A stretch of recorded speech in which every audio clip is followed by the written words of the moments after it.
पाठ 18वा मजेशीर होड्या. एका जंगलामध्ये बरेचसे ठेंगू राहत होते. अगदी छोटेसे म्हणजेच अंगठ्या एवढी माणसं त्याला म्हणता येईल. चंदू, टिनू, चंपू अशा काहींना त्यांची नावे होती. गावच त्यांचं तिथं वसलं होतं. एकदा काय झालं, जंगलाची ती सगळी जागा कुणीतरी विकत घेतली होती. तिथं घर बांधायचं त्यांनी ठरवलं. कामासाठी तात्पुरती घरं तयार झाली. मग ठेंगू, ससे, चिमण्या, उंदीर सगळ्यांनाच घाईघाईने ती जागा रिकामी करावी लागत होती आणि ती जागा सोडावी लागत होती. चिमण्या उडून दुसऱ्या जंगलामध्ये गेल्या. ससे थोड्या दूरवर डोंगरावर जाऊन राहू लागले. उंदरांनी घर बांधून होईपर्यंत तेथेच लपून राहायला ठरवलं होतं, कारण त्यांना माहीत होतं की कामगाराच्या घरामध्ये आता खायला मिळणार. म्हणून उंदरांनी आपलं घर तेथेच ठेवलं. पण बाकीच्या काही लोकांना ते सोडून दुसऱ्या ठिकाणी जावं लागलं. ठेंगू पण एकत्र जमले होते. त्यांचा जो नेता होता, आपण आपल्या नातेवाईकाकडे इच्छापूर्तीच्या रानामध्ये जाऊन राहू असं त्यांनी ठरवलं. मला जायला रस्ता माहीत आहे. एक डोंगर आणि नदी ओलांडली की ते येतंय हे त्यांना माहीत होतं. तेथे खूप जागा, खूप झाडं, जायला व प्यायला तिथे पाणीसुद्धा मुबलक प्रमाणामध्ये आहे.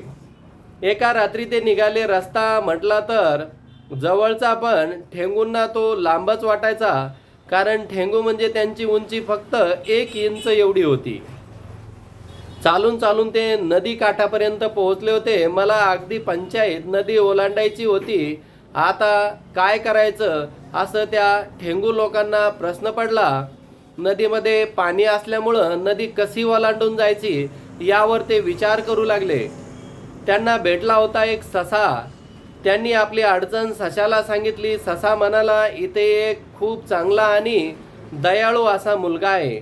तो बंडू नावाचा मुलगा आहे. तो त्या घरामध्ये राहतो. तो खूप हुशारही आहे आणि तो करेल तुम्हाला मदत. मी एकदा सापळ्यात अडकलो होतो तेव्हा त्यानेच मला बाहेर काढलं. तुम्ही जाऊन त्यांच्या खिडकीवर टकटक करा, तो उठेल आणि काहीतरी करेल. ठेंगू लोकांना ससा भेटल्याच्या नंतर सशाने त्यांना उपाय सांगितला की ह्या घरामध्ये एक बंडू नावाचा मुलगा राहतोय आणि तो तुम्हाला नक्कीच मदत करील. मदतीची आशा घेऊन ठेंगू लोक त्याच्याकडे जातात. चांदणं पडलं होतं. सगळ्यांना सशांना दाखवलेली घराची खिडकी दिसली. खिडकीला गज होते. ठेंगूंनी सशाचे आभार मानले आणि ते घराकडे निघाले.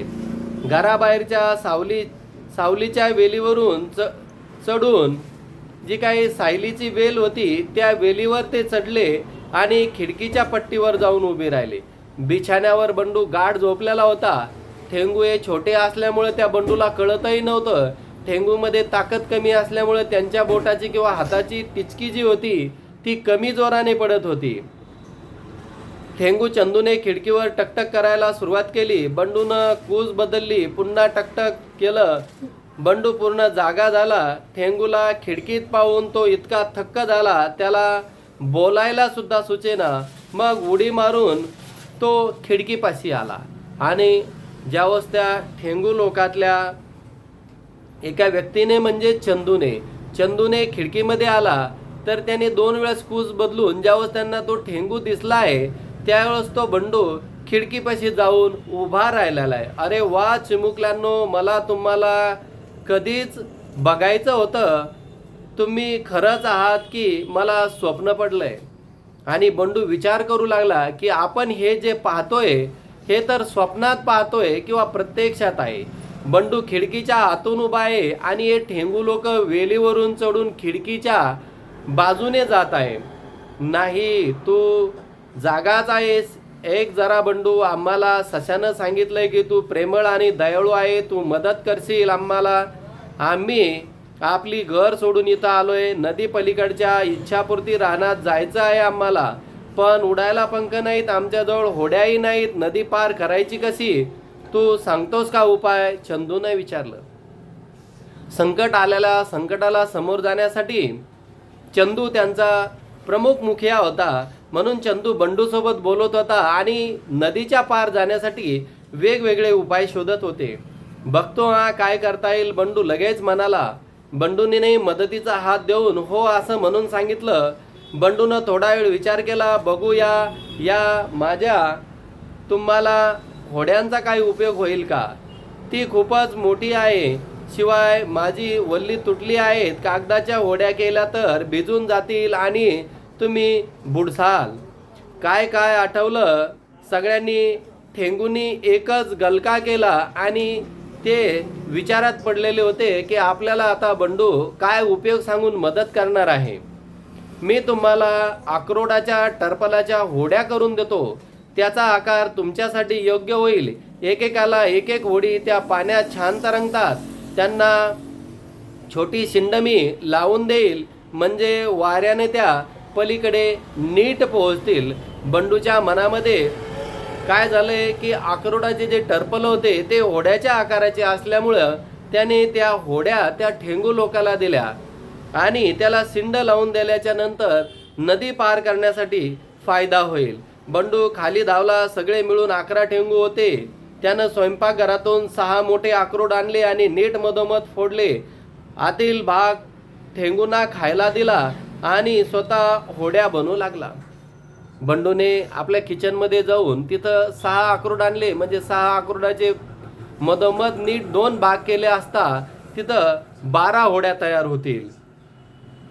झाल्या होड्या, 12 होड्या झाल्यात. आता त्यांच्या डोलकाठ्या आणि सिंड बनवतो. एका डबीत वापरून झालेल्या काड्या पेटीतल्या काड्या गोळा करून ठेवल्या होत्या, त्या काढल्या आणि कागदाची सिंड तयार करू लागला. काठ्यांनी टाचणी टोचली. गोंधन सिंड डोलकाठीला म्हणजेच आग काडीला घट्ट चिटकून होडी तयार झाली. ठेंगू थक्क होऊन आपल्या होड्या बघत होते आणि ज्यावेळेस बंडू हे काही कार्य करत होता, ठेंगू लोकांना आश्चर्य वाटत होतं. किती लवकर याने आपला प्रश्न सोडला आहे आणि आपल्याला अडचणीतून बाहेर काढण्यासाठी प्रयत्न केला आहे. बघता बघता किती छान होड्या बनवल्या. त्यांनी 1-2 नव्हे तर 12 होड्या तयार केल्या होत्या. हुशारच होता तो बंडू. होडी कशी बनवायची हे कळल्यावर ठेंगूंनाही मदत केलीच म्हणा, पण तेवढ्या चंपूच्या हातांना गोंधन लागलं आणि त्याला जो सोडायला म्हणून गेला तो ते त्याला चिकटला. हे एक नवच लचाण निर्माण झालं होतं आणि ठेंगू लोकांना होडी तयार करण्यासाठी हे लोकसुद्धा मदत करत होते. पण चंपूने काय केलेलं आहे की जे गोंधन आहे किंवा जो डिंका आहे तो गोंद हाताला लागला आणि तो चिकटला. त्याला सोडण्यासाठी दुसरे इतर लोक गेले, तेही त्याला चिकटून बसले. नवीन लचाण सुरू झालं. बंडूनं अखेर पाण्यानं धुवून कागदानं पुसून त्यांना सोडवलं म्हणून बरं. मग बंडू त्यांना म्हणाला, होड्या झाल्या आहेत 12 आणि तुम्ही 11च, पण मी एक 12वी होडी एका होडीला बांधतो.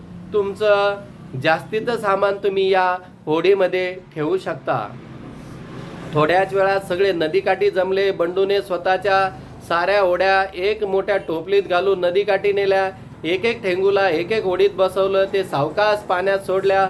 अगदी डोलामध्ये जात होत्या. ठेंगू खुश झाले होते. चांदण्या प्रकाशामध्ये त्या 12 होड्यांचा ताफा नदीतून जाताना एकदम छान आणि सुंदर वाटत होता.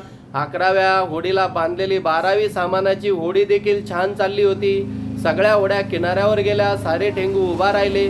त्यांनी हात हलवून बंडूचा निरोप घेतला. बंडूही नदी किनारी उभा राहून त्यांना हात हलवून त्यांनाही निरोप दिला. त्यांना समाधान वाटलं. आता काहीतरी नदी पलीकडे जाऊन या ठेंगूंना भेटेन मी, असा बंडू स्वतःशीच विचार करत बसत होता. आणि या ठेंगूंना अक्रोडाच्या होड्या तयार करून नदी पार करण्यासाठी बंडूने अथक प्रयत्न करून त्यांना नदीच्या पार पलीकडे सोडले. त्याबद्दल ठेंगूनही हात दाखवून त्यांना आभार व्यक्त केले.